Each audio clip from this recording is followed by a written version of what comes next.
starting by ripping 2-inch pieces out of a slab of walnut that'll eventually become the trim around the top and bottom shelves.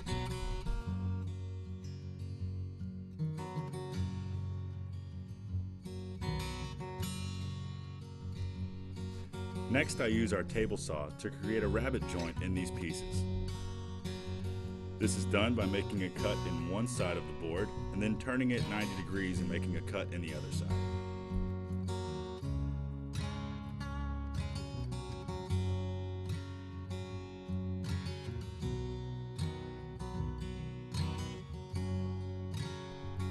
Next, I cut the main body of the shelves out of 3/4 inch plywood.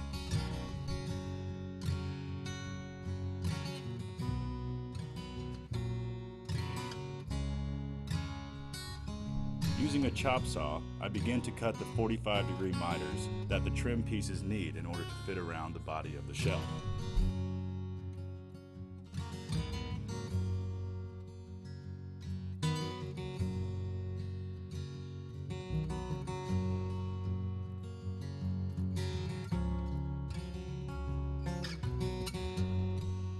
When cutting the second miter, I usually cut it a little bit long in order to get the fit exactly right.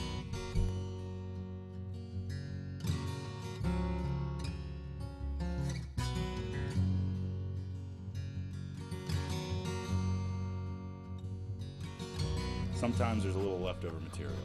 Here I'm using a wood chisel to get rid of it. I just keep repeating the process until the entire shelf is trimmed.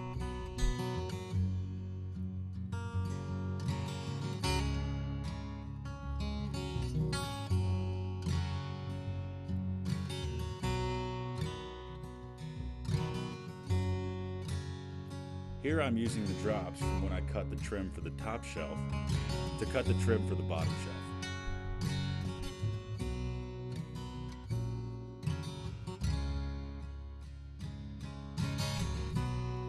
The process is the same as before. Cut the first miter, measure and mark the second, and cut it a little bit long to make it fit.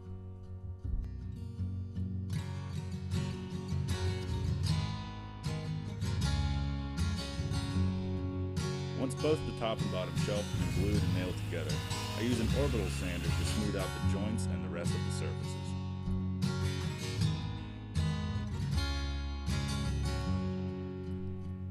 Once the rough sanding is done, I use some wood filler to fill the small cracks that I have in the joints. Once the filler dries, I can sand it smooth. Next, I stain the shelves using dark walnut wood stain.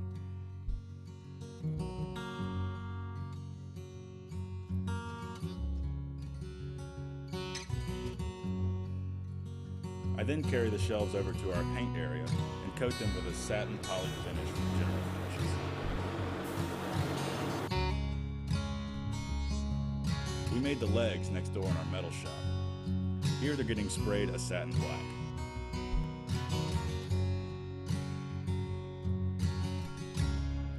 Next, it's assembly time as I screw the shelves onto the legs.